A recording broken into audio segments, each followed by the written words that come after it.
पुण्यामध्ये वृद्धाश्रमात भेट द्यायला गेलो, त्या ठिकाणी महाराज त्या ठिकाणी अनेकांचे आई वडील होते. महाराज त्या ठिकाणी एका दाम्पत्याला मी जातो प्रश्न केला का हो तुम्हाला मुलं नाही का? म्हणे आहे महाराज, मुलं आहेत, 2 मुलं आहेत. म्हणले मग ते तुम्हाला सांभाळत नाही का? त्यांच्याजवळ तुमची राहायची इच्छा नाही का? म्हणे आहे महाराज, नातवंडांना सांभाळावं, त्यांच्याजवळ राहावाची खूप इच्छा आहे, पण मुलांना त्या ठिकाणी शिकले, नोकरीला लागले, लाख लाख रुपये त्यांना पगार आहे, तर त्यांना आम्हाला सांभाळायला लाज वाटते. आम्ही प्रश्न केला का हो तुमच्या मुलांना तुम्ही शिकवलं, चांगले पगार कमवतात, तरी ते तुम्हाला सांभाळत नाही. सांगा ना, पुढच्या जन्मात जर तुम्हाला जन्म मिळाला तर तुम्ही कशा मुलांची इच्छा व्यक्त करा. त्यावेळेस त्यांनी जे उत्तर दिलं ते कष्टकरी आणि शेतकऱ्याला आवडेल. ते म्हणतात म्हणे महाराज, पुढच्या जन्मात जर आम्हाला जन्म मिळाला तर देवाला सांगू आमच्या पोटी देवा जर पुत्र जन्माला घालायचे असतील तर फक्त आणि फक्त शेतकरी मुलांच्या पोटी जन्माला येऊ दे. कारण वृद्धाश्रमात सगळे नोकरदारांची आई वडील, काही कष्टकरी आणि शेतकऱ्यांची आई वडील. महाराज, जर माझा अशिक्षित व्यक्ती जर आई वडिलांची सांभाळ करत असेल तर त्यासारखा ग्रेट या जगात पाठीवर कोणी नाही. का असं व्हायला लागलं? आई वडिलांना सांभाळण्याची लाज का वाटते? कारण की आई वडिलांच्या प्रेमाचं महत्व कळत नाही. तुम्हाला कीर्तनातून सांगून देईल. महाराज, जीवनामध्ये आई नावाचं पात्र असं असतं की जीवनामध्ये, लेकराच्या जीवनामध्ये सुख नावाची गोष्ट, ती आई स्वतःच पोट फाडेल पण लेकराला जन्म. महाराज, जीवनामध्ये आई नावाचं पात्र असं असतं, नॉर्मल डिलिव्हरी होत नाही म्हणून डॉक्टरांनी सांगितलं की त्या ठिकाणी तुमचं सिजर करावं लागेल, पोट फाडावं लागेल, तुम्हाला मृत्यूच्या दारात त्या ठिकाणी जावं लागेल. वेळ आली तर तुम्हाला त्या ठिकाणी मृत्युमुखी तुम्ही पडू शकतात. काय करू सांगा? तुम्हाला वाचू का मुलाला वाचू? डॉक्टर साहेबांना म्हणते डॉक्टर गेला तरी चालेल, तुम्ही माझं पोट फाडा पण माझ्या बाळाला त्या ठिकाणी जन्माला घाला. महाराज, अशी ती म्हणते, ती आई असते. महाराज, जीवनामध्ये त्या पेपरावर सही करते आणि सिजर केलं जातं, पोट फाडलं जातं, त्या लेकराला जन्माला घालते, ती आई असते. महाराज, स्वतःच्या देहाचा विचार न करता जीवनामध्ये आपलं देह त्यागायला तयार असते, ती माय असते. कशात आकाशात येणारी एखादी घार आकाशात इंडत असली पण चित्त तिच्या पिलापासून ती माय असते. महाराज, जीवनामध्ये प्रेम करत असताना आई आणि बापाचं प्रेम सांगून जाईल. डोळे उघडे ठेवून जे प्रेम करते तिला प्रियसी म्हणतात. डोळे उघडे ठेवून जे प्रेम करते तिला प्रियसी म्हणतात. डोळे वटारून जे आपल्यावर प्रेम करते तिला बायको म्हणतात. आणि डोळे झाकून जे आपल्यावर प्रेम करते ना तिला आपली माय म्हणतात, तिला आपली माय म्हणतात.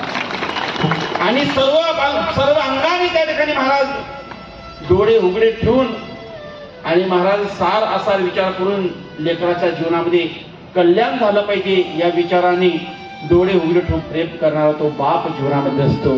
ऐका ना,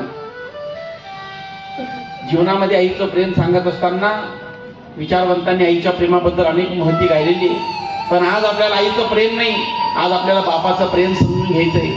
आईच्या प्रेमाचं वर्णन सगळ्यांनी केलं, सगळ्यांनी कौतुक केलं, पण आईचं प्रेम त्या ठिकाणी महाराज बापाचं प्रेम दुर्लक्षित झालं. का? कारण तो बाप कठोर आहे असं दाखवलं जातं, तो बाप मुलांना मारतो, तो बाप मुलांना त्या ठिकाणी शिव्या देतो असं दाखवलं जातं. तुम्हाला सांगू महाराज, बाप मुलांवर प्रेम करत असं नाही, बाप सुद्धा मुलांवर प्रेम करतो. फक्त आईच्या आणि बापाच्या प्रेमात एवढाच फरक आहे काका, आईचं प्रेम पडद्यावरचे, बापाचं प्रेम हे पडद्यामागचं. आई स्वतःचं प्रेम दाखवून देते पण बाप कधी स्वतःचं प्रेम दाखवत नाही. अरे, ही दिसणारी इमारत तुम्हाला दिसेल, तुम्ही इमारतीचं कौतुक कराल, वा किती सुंदर इमारत आहे, पण ही इमारत ज्याच्या ताकदीने उभी त्याला म्हणतात पाया. अख्ख्या जगाला इमारत दिसते पण ज्याच्या आधाराने बिल्डिंग उभी, इमारत उभी, तो पाया कधी या जगाला दिसत नाही. तो पाया म्हणजे आपला बाप असतो, तो पक्का असतो म्हणून संसाराची इमारत दौलान दिसते. तो पाया जर कच्चा असला तर इमारत घसायला वेळ लागत नाही. महाराज, अरे, ज्यावेळेस कुंभार मडकं घडवतो ना, घडवत असताना त्या ठिकाणी बाहेरून तो थापटण्याने त्या ठिकाणी मडक्याला मारतो, ते तो आम्हाला दिसतं, पण तो कुंभार आतून प्रेमाने हात देतो ते आपल्याला कधी दिसत नाही. बाप प्रेम करतो, मडकं घडवत असताना मुलगा रूपी आणि बाळ रूपी चिरंजीव रूपी मडकं घडवत असताना तो त्या ठिकाणी वरून जरी थापटण्याने मारत असला बाप, पण तो संस्कार देतोय, त्याला मारावं लागेल पण तो प्रेम देत नाही असं नाही.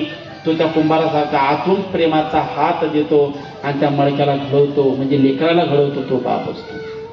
पण बापाचं प्रेमाचं महत्व कळलं नाही महाराज आम्हाला. जीवनामध्ये बाप नावाचं पात्र असेल महाराज. जर बाप बॅकिंगला असेल, बाप जर पाठी असेल ना, तर गावामध्ये कोणाची ताकद नाही की तुमच्याकडे वाईट नजरेने कोण बघून गेलं. ज्या दिवशी बाप निघून गेला ना, त्या दिवशी महाराज मुलं त्या ठिकाणी एकटे झाल्यासारखे वाटतात, त्यांचं बळ त्या ठिकाणी निघून जातं. आणि जीवनामध्ये बाप नावाचे पात्र असे काका, जीवनामध्ये मुलांसाठी लेकरांसाठी स्वतःच्या सुखांवर पडदा घालतो, पण लेकरांना जीवनामध्ये सुखी करतो तो बाप असतो. स्वतः फाटलेली चप्पल घालेल पण मुलाला कॉलेजसाठी चांगले बूट घेऊन देतो ना, तो बाप असतो. स्वतः सेव्हिंग साबणाने, साध्या साबणाने सेव्हिंग करेल पण मुलीला ब्युटी पार्लरला 500 रुपये देतो तो बाप असतो. स्वतः फाटलेला बनियान घालेल पण लेकराच्या जीवनामध्ये दिवाळीला चांगले कपडे घेऊन देतो ना, तो बाप असतो. बाप पण एवढं प्रेम करून सुद्धा कधी दाखवत नाही मी काय करतोय तुमच्यासाठी. बाप व्याजाने पैसे काढेल, मुलांचं शिक्षण करेल, पण कधी कधी सांगणार नाही मी तुमच्या शिक्षणासाठी व्याजाचे पैसे काढले. बाप व्याजाने पैसे काढेल, मुलीचं लग्न करेल, बाहेर शिव्या शाप काही सावकाराच्या, पण लेकराच्या जीवनामध्ये सुख निर्माण करतो तो बाप असतो. पण तो बाप स्वतःचं प्रेम दाखवत नाही, हे त्याचं दुर्दैव असतं. त्याचं प्रेम या जगाला कळत नाही. आणि एखादा सिक्स पॅक्स, एखादा बॉडी दाखवणारा हिरो आमच्या तरुण पिढीला आदर्श वाटतो. एखादा बॉडी दाखवणारा एखादा हिरो आमच्या तरुण पिढीला आदर्श वाटतो, पण घाम गाडीपर्यंत कष्ट करणारा बाप आताच्या तरुण पिढीला आदर्श वाटत नाही. आजच्या तरुणांची शोकांती काय. आणि त्या हिरोने शरीर कमवलं तुमचं आमचं मनोरंजन करण्यासाठी, त्या हिरोने शरीर कमवलं तुमचं आमचं मनोरंजन करण्यासाठी, पण या बापाने शरीर गमवलं तुमचं आमचं अस्तित्व घडवण्यासाठी, तुमचं आमचं अस्तित्व घडवण्यासाठी. पण आजच्या तरुण पिढीला या स्टंप पासून तर त्या स्टंप पर्यंत 100 धावा करणारा विराट कोहली आदर्श वाटतो. या स्टंप पासून तर त्या स्टंप पर्यंत 100 धावा करणारा विराट कोहली आजच्या तरुण पिढीला आदर्श वाटतो. परंतु आयुष्यभराच्या या बांधापासून तर त्या बांधापर्यंत नांगराच्या धावा करणारा बाप आजच्या तरुण पिढीला आदर्श वाटला नाही. आजच्या तरुणांची शोकांती काय. बाप जीवनामध्ये प्रेम करतो. तुम्हाला सांगू या विश्वाच्या पाठीवर पैशाच्या जोरावर तुम्हाला सगळं काही मिळेल काका, पण एक दुर्लभ गोष्ट, किती पैसे खर्च केले दुर्लभ गोष्ट मिळू शकत नाही. कुठली आहे का. ऐसी कौन सी चीज है जो इस दुनिया में नहीं मिलती, ऐसी कौन सी चीज है जो इस दुनिया में नहीं मिलती. अरे मिलता है सब कुछ लेकिन माँ बाप का प्यार नहीं मिलता, माँ बाप का प्यार नहीं. खुद की पसंद से जो मिलती है उसे पत्नी कहते हैं, खुद की पसंद से जो मिलती है उसे पत्नी कहते हैं, और भाग्य से जो मिलता है उसे माँ बाप की दुआ कहते हैं, उसे माँ बाप की दुआ कहते हैं. आईचं प्रेम आणि आईची दुआ घेतल्याशिवाय राहू नका. बापाचं प्रेम पाहिजे असेल ना, त्या मुलींना या लेकींना विचारा. माय माऊलींनो, तुमचं लहानपण आणि तुमचं बालपण आठवा. जीवनामध्ये तुमच्या जन्माचं दुःख सगळ्यांना झालं, परंतु तुमच्या जन्माचं सुख जर कोणाला झालं असेल ना, तर तुमच्या बापाला झालं मागावं. आज प्रत्येक लेकीच्या डोळ्यात अश्रू आल्याशिवाय राहणार नाही. ज्याला बापाच्या प्रेमाची जाणीवी ती अंतःकरणापासून आज रडल्याशिवाय राहणार नाही. जी स्वार्थी असेल ती रडणार नाही. महाराज जीवनामध्ये ती लेक लहानपणी जन्माला आल्यानंतर तो बाप एक एक बोट धरतो आणि त्या लेकीला चालायला शिकवतो. म्हणजे चिमणी कशी तुरु तुरु चालते ना, बेटा ये ना ये. महाराज बाप त्या लेकीला पहिलं पाऊल टाकायला शिकवतो. मुलगी चपाती लाटते, चपाती लाटत असताना ती भारताचा नकाशा काढते, वाकडं तिकडं चपाती काढते. परंतु बाप बाजूला बसलेला असतो. बाप प्रोत्साहन देतो, वाह माझी चिमणी कशी सुंदर गोल चपाती करते ग माय. बेटा तुझ्या मम्मीला पण जमत नाही बरं, एवढी सुंदर गोल चपाती करते ग माझी चिमणी, वाव अशी प्रेमाने म्हणते तो बाप असतो. तुम्ही मला ती चपाती जाळून टाकतात, जळाल्यानंतर ती जळालेली चपाती तुम्ही बापालाच वळतात. तो बाप कधी तक्रार करत नाही. माझ्या चिमणीने पहिली चपाती केली तिच्या आयुष्यातली म्हणून आवडीने खातो, तो तुमचा बाप असतो. म्हणून जीवनात लेकीचं बापाचं नातं हे आयुष्यभर कधी न रडणारा बाप, दगडासारखा दगड दिल असलेला बाप सुद्धा एक दिवशी रडतो. ज्या दिवशी ही चिमणी आणि हे पाखरू सासरी जाते त्या दिवशी. कधी न रडणारा बाप कोपऱ्यात बसतो, डसा डसा रडतो. ती चिमणी हे पाखरू जवळ येतं, बापाला म्हणतं बाबा रडू नका, रडू नका बरं बाबा, काळजी घ्या, मी चालली आता सासरी. आईला म्हणते आई माझा बाप म्हणजे काचेचा पाण्याचा बुडबुडा आहे आई, त्याच्याशी भांडू नको, तुझं रुसून बसला तर दिवस दिवस खात नाही, जेवण करत नाही. आई माझ्या बापाला जप बर का, तो रुसून बसला तर तो मरून जाईल, त्याच्याशी भांडू नको असं प्रेमाने सांगून निघून जाते ती लेक असते. एवढं बापाचं लेकीचं नातं अचूक असतं. बापाचा नुसता कॉलवर आवाज ऐकला तरी बाप दुःखात एका सुखात हे लेकीला कळतं. हे बापाचं प्रेम लेकीला कळतं.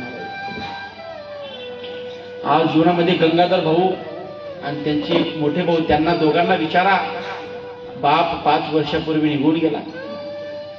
बापाच्या कष्टाची बापाच्या प्रेमाची जाणीव आज या दोघही भावांनी ठेवली. महाराज, त्या बापाचे उपकार अंतःकरणामध्ये ठेवले आणि त्या बापाच्या नावाचा एवढा मोठा सोहळा केला. हजारोच्या संख्येने महाराज लोकांच्या समोर ज्ञानदानाचं कार्य त्यांनी केलं. हे कोणाला कळत नाही. यार तुम्ही लाखो रुपये कमवा, करोडोचे बंगले बांधा, पण तुम्ही मेल्यानंतर जर तुमचा पोरगा असा सुख सोहळा करत असेल ना, तर तुमच्या प्रॉपर्टीला जिवंतपणे आग लावून द्या, काही कामाची. हो, माझ्या भावा गंगाधर भाऊची परिस्थिती सामान्य असेल. महाराज, या ठिकाणी गंगाधर भाऊची परिस्थिती सामान्य असेल, प्रदीप भाऊची परिस्थिती सामान्य असेल. नसतील पैसे, श्रीमंती त्यांच्याकडे, पण मनाची एवढी मोठी श्रीमंती. जीवनामध्ये त्या बापाच्या नावाने हजारो रुपये खर्च, लाख रुपये खर्च करून हा ज्ञानदान आणि अन्नदानाचा सोहळा घडवताय. 100% तो बाप म्हणून यांना आज आशीर्वाद देत असेल. बेटांनो, माझं नाव रोशन केलं जात, मला आशीर्वाद दे, बापाचा आशीर्वाद द्या. दोघी लेकरांना जीवनात कधीच कमी पडू देणार नाही, कधीच कमी पडू. ही श्रीमंती महत्वाची. महाराज, अरे जीवनामध्ये तुम्ही जिवंतपणे काय करताय त्यापेक्षा मेल्यानंतर तुमचं किती नाव निघतंय याला महत्व आहे महाराज. आणि आज ही लेकरं त्या बापाचं 5 वर्षापासून अखंडितपणे महाराज हा ज्ञानदानाचा सोहळा चालू ठेवताय. आणि ज्यावेळेस तुम्ही आम्ही जन्माला येतो त्यावेळेस हे सगळं जग आपल्याकडे पाहून हसतं, मात्र आपण रडत असतो. ज्यावेळेस तुम्ही आम्ही जन्माला येतो त्यावेळेस हे सर्व जग आपल्याकडे पाहून हसतं, मात्र आपण रडत असतो. आता जीवनामध्ये तुम्ही असं काहीतरी कार्य करा की आपण हसत गेलं पाहिजे आणि जग तुमच्यासाठी रडलं पाहिजे, याला म्हणतात जीवन. आज जीवनामध्ये आज बापाच्या कुशीतून ही पुत्र, ही बीज, ही लेकरं जन्माला घातली. आज त्या बापाची कुस आणि त्या माईची, त्या आईची कुस पवित्र झाली महाराज. एवढे संस्कारी मुलं या ठिकाणी जन्माला घातली.